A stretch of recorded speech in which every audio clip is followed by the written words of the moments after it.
Okay, so in this video lecture, I want to talk more about how Pi changes over the course of his time at sea. So he will develop certain skills and abilities that he didn't have prior to this experience. We'll also see him losing a bit of his childlike naivety, his innocence a little bit, as he changes and learns more about what it takes to survive in this scenario. So basically, we're going to look at some of the transformations that take place in Pi's identity, his sense of self, and how he changes. So in a way, his change can be understood as tapping into that fierce will to live. So he really taps into that ferocity, and I'm calling it a kind of animal instinct kicks in. So if you think about, somebody who is in a life or death situation, there is kind of this life instinct that kicks in. And no matter how, small the creature is, it's going to fight for its life. So we talked about that a little bit in the earlier section of the novel where when Pi's father was introducing this idea that all animals have the potential to fight, and they'll do anything it takes to survive. Even a little guinea pig will attack you and be ferocious if it needs to be. So Pi also sort of realizes that about himself. He is going to do whatever it takes in order to survive. And this means he has to give up his kindly, gentle vegetarian ways. So that's probably the one of the key ideas or changes that occur in his sense of self. So he becomes a rather ferocious, uh, fierce hunter in his ability to fish and the way that he learns to eat and guts the fish and kills them. So that transformation of his character really shows us how he's really tapping into this kind of more animalistic instinct in his fight for life. So if you think about Pi as a child, he was very, very gentle, kind, um, naive a little bit, but he was a gentle vegetarian boy who would, not even hurt a fly. And here he is in a scenario where he's going to have to learn to become a hunter and gatherer of fish, meat, in order to feed himself and Richard Parker. So he has to change, and that transformation is part of his growing up. So again, that Bildungsroman genre that we've been talking about as this novel, it's evident in Pi's transformation from being a vegetarian to being a kind of, ruthless killer or hunter. So we do see the development of, in this regard, of his diet. And page 203 is when Pi kills his first fish. And it is kind of a turning point for his character because, we think of it now that, often you and I won't have the experience, or a lot of us won't have the experience of killing our own food. We buy our chicken breast nicely packaged at the supermarket. We don't do the killing part of our diet usually, but in certain situations, if that's what the situation calls for, many of us would probably struggle with that, even if we are meat eaters. Taking a life can be very, traumatic for somebody, especially for a vegetarian. So that's Pi's, one of his internal struggles is how does somebody who respects all living creatures and views them all as, sacred and beautiful, how do you overcome that to feed yourself, to be selfish, or to ensure your own survival. So Pi describes himself as somebody who even, he was such a innocent sort of vegetarian that even the sound of a banana being cracked open sounded too much like a broken neck to him, that he wouldn't even want to eat a banana. So he changes a lot over the course of the novel in terms of his experience. And if we think about it, it is kind of a transformation from innocence to experience, right? He becomes more knowledgeable, more mature, and he kind of learns to view himself in a new way as well and what he's capable of. So on page 202, it describes the kind of traumatic scene where he has to kill his first fish. So this is the first life he's ever taken, and he struggles with that emotionally. So he says, several times I started bringing the hatchet down, but I couldn't complete the action. Such sentimentalism may seem ridiculous considering what I had witnessed in the last days, but those were the deeds of others, of predatory animals. I suppose I was partly responsible for the rat's death, but I'd only thrown it. It was Richard Parker who had killed it. A lifetime of peaceful vegetarianism stood between me and the willful beheading of a fish.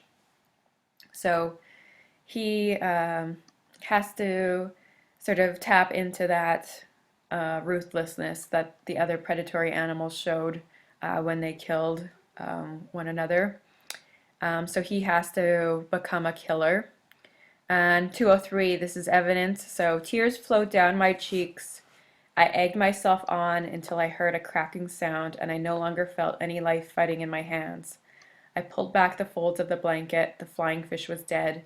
It was split open and bloody on one side of its head at the level of the gills. I wept heartily over this poor little deceased soul. It was the first sentient being I had ever killed. I was now a killer. I was now as guilty as Cain. I was 16 years old, a harmless boy, bookish and religious, and now I had blood on my hands. It's a terrible burden to carry. All sentient life is sacred. I never forgot to include this fish in my prayers.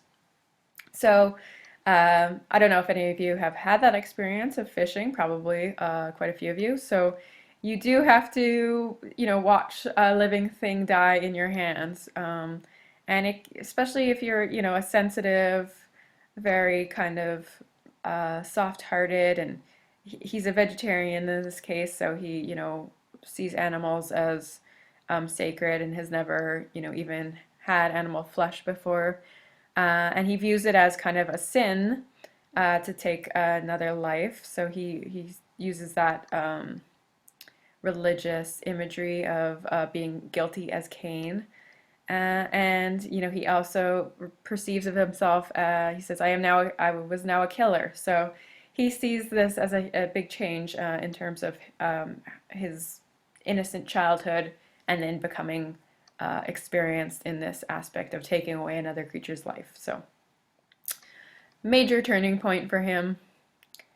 And then it becomes routine. So eventually this killer instinct really becomes his survival, or the basis of his survival. So we see the progression of his ability to take on that kind of killer persona, or become adept at killing and fishing and taking a life if he needs to. So 218, he also contemplates the level of savagery that he is capable of. So it kind of blows his mind, I think, a little bit, the fact that, he grew up peaceful, loving, compassionate, and vegetarian, and then this is what he becomes. So there's a lot of descriptions of like ripping apart animals, and he digests every little bit of the turtle, the sea turtle that he captures, draining its blood, cutting its shell off, taking the guts out, eating every little part of the animal. So he says, Lord, to think that I'm a strict vegetarian, to think that when I was a child I always shuddered when I snapped open a banana because it sounded to me like the breaking of an animal's neck. I descended to a level of savagery I never imagined possible. So there is this change as he goes from being innocent, coming from a sort of civilized society, and having a sacred belief in all living things, all sentient beings he views as sacred, and then sort of descending to what he says is a level of savagery that he never even imagined possible for himself. So he's changing, definitely changing.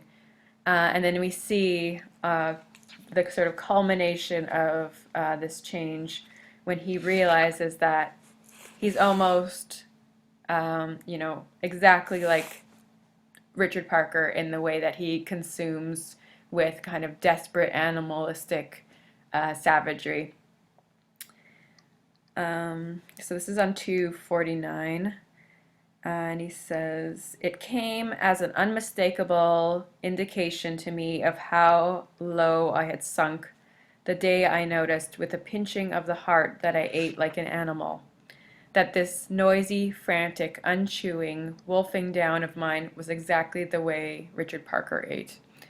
So he becomes more animalistic. So when we've been talking about sort of the blurring of the lines between animal and man, the anthropomorphism, and the sort of mix-ups even with Richard Parker's name, there's a lot of blurring of those lines between humans and animals. And in this case, we have Pi recognizing almost like this level of savagery that has existed within him, but he's never experienced it before until this point in time. So he's definitely learning about himself through this process of survival, and things he thought he was never capable of doing before, he now knows or realizes that he's definitely capable of doing that. So in certain situations, you will, it's kind of a kill or be killed situation, and that's what Pi is in the middle of. So he becomes more animalistic because that's what is the necessity in survival. So we see him and Richard Parker growing closer in their sort of relationship, I guess you could call it. But their behavior also becomes more similar as time goes on. So they're kind of running parallel with one another in terms of how they are able to survive in this scenario together. Richard Parker, from what he's described as, is a very adept hunter himself. So we saw Richard Parker, his ability to catch all those flying fish during that scene. So Pi is really in awe at Richard Parker's hunting skills, with which he is able to sort of catch fish after fish, and it's just his animal hunting instinct is kicking in. So he's able to, we've seen him kill the hyena. We see Richard Parker kill all the flying fish during that scene. We'll also see Richard Parker battle a mako shark. So again, two top predators vying against each other, sort of the king of the jungle and king of the ocean. Richard Parker's wounded in that one, but he does succeed in killing the shark. So he is a top predator, and Pi becomes more closely aligned or, drawn closer to that animal kind of instinct to survive and do whatever it takes, in this case, to become a fierce hunter. So that's sort of one of the ways that these two characters, Richard Parker and Pi, are aligned in the novel through this survival experience.